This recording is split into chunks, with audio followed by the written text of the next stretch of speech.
Hey there, welcome back. I am so excited that you're here. Listen, I have had a lot of requests from subscribers, my favorite people, about a couple of different topics. We're going to dive into one of them today. Today, we are going to talk about how to buy new construction.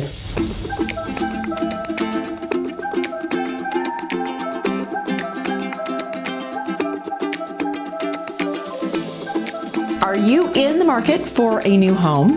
Have you considered purchasing a new construction home? Well, today I'm going to give you 6 tips on purchasing new construction. Let's get into it. So the process of buying a new construction home can be a little bit different than buying a home that's pre-existing that's on the market. But with the right information, the right preparation, it can be a really fun and exciting experience. And you guys, it really can be. There is just nothing like taking your dream, your vision for a home, taking it through the drawings, the design, and then walking into a finished project. It is it can be an absolutely wonderful experience. So let's talk about how to make it great. All right, step 1, secure financing. Working with a lender to get pre-approved is a very important first step, regardless of if you're buying an existing home or something that is a new construction property. So getting pre-approved is going to give you a better understanding of how much you can afford, how much you want to afford, what your budget is going to be, and it's also going to give you more leverage when you're negotiating. You're going to have that much more solid foundation when you are negotiating with a builder or an existing home transaction. It's good for across the board, all of the purchases, unless you're paying cash, which makes life a lot easier. But if you're not paying cash and you need a loan, that is the first step.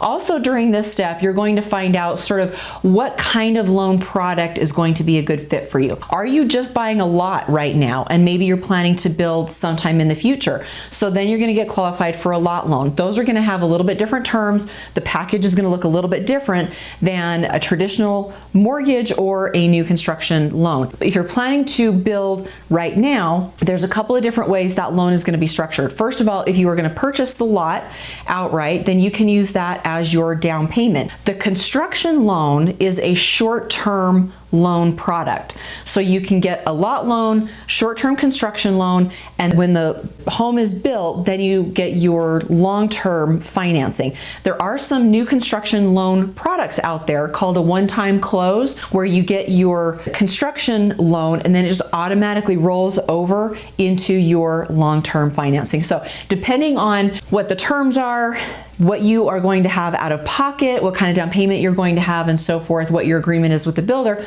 there's several different loan products that could be a good fit. So starting with a lender, that is a great first step. As always, I really recommend talking to some of our really great local lenders here. They know the market, they know the builders, and because they are familiar with what's going on, they're going to be a really good advocate for you. Okay, step 1, get a loan.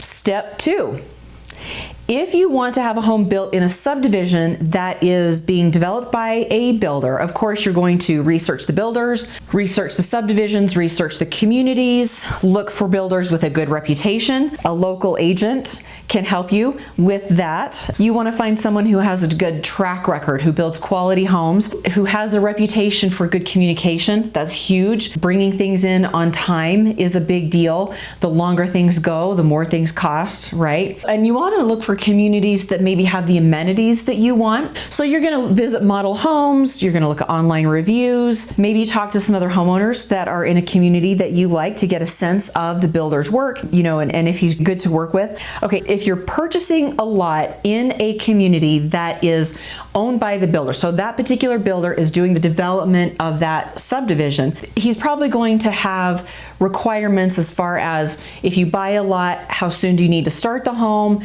How soon does the home need to be finished? What are the landscaping requirements? That sort of stuff. So any community that you go into, whether it's a builder developed community or one where you can just go in and buy a lot and bring in your own builder, those are questions that you are going to want to know the answers to. How soon do you have to start building if there is a deadline for that? How soon do you have to finish if there is a deadline for that? Are there landscaping requirements? You're going to want to check out the HOA the CC&Rs, of course. Make sure that everything in that community, that subdivision that you would like to live in, is going to be a good fit for you. Okay, step 3.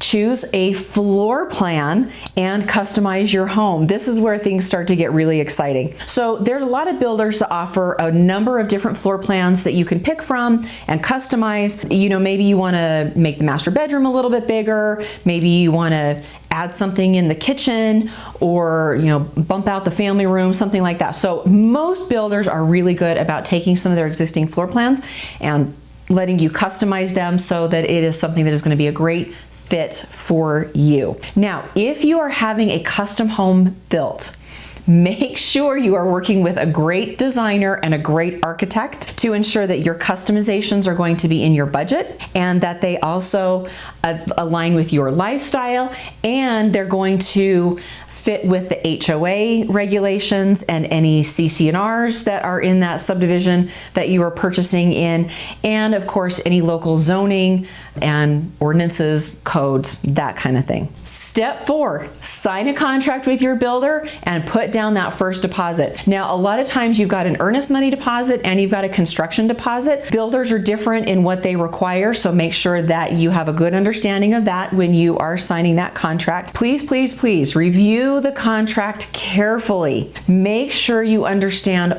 all the terms and conditions. Pay attention to the closing date, the price, any contingencies. Is there a clause in there to address cost increases and overruns? That's something that we're really dealing with right now in our market. Who is responsible for those? Is there a certain percentage that the builder will absorb? Does it all get transferred to you as the buyer? How does this builder handle changes?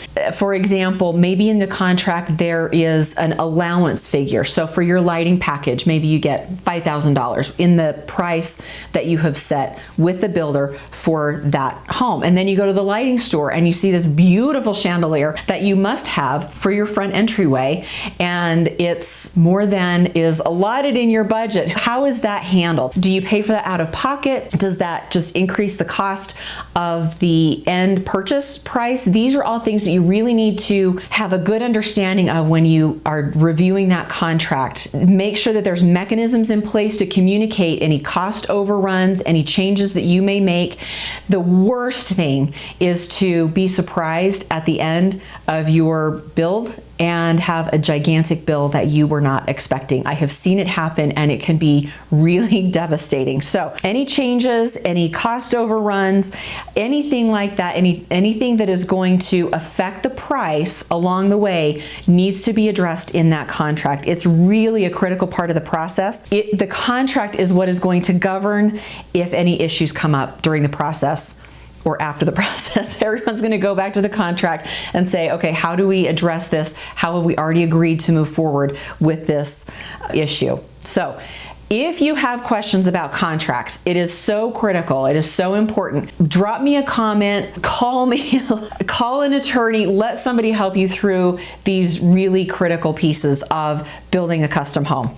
Step 5, and this is where things really start to get fun. Okay, attend progress meetings. During the construction process, you'll have the opportunity to attend progress meetings with the builder. These meetings will give you a chance to see the progress of your home and make any necessary changes. And you guys, this is so exciting when you see your home go from this design on paper, and then there's a big hole in the ground, and then the concrete is poured, and then it starts to go vertical, and you got walls and a roof. It is so much fun to see this process and know that you have been involved and engaged and you have designed it and is going to be yours. It's just so exciting. So you're going to do these walkthroughs with the builder at certain specific points in time. And then if you have any changes, I want this thing over there, or move this thing in, or push that thing out, that's going to be the conversation that you're having with the builder when you're doing these walkthroughs. So really, really fun and necessary step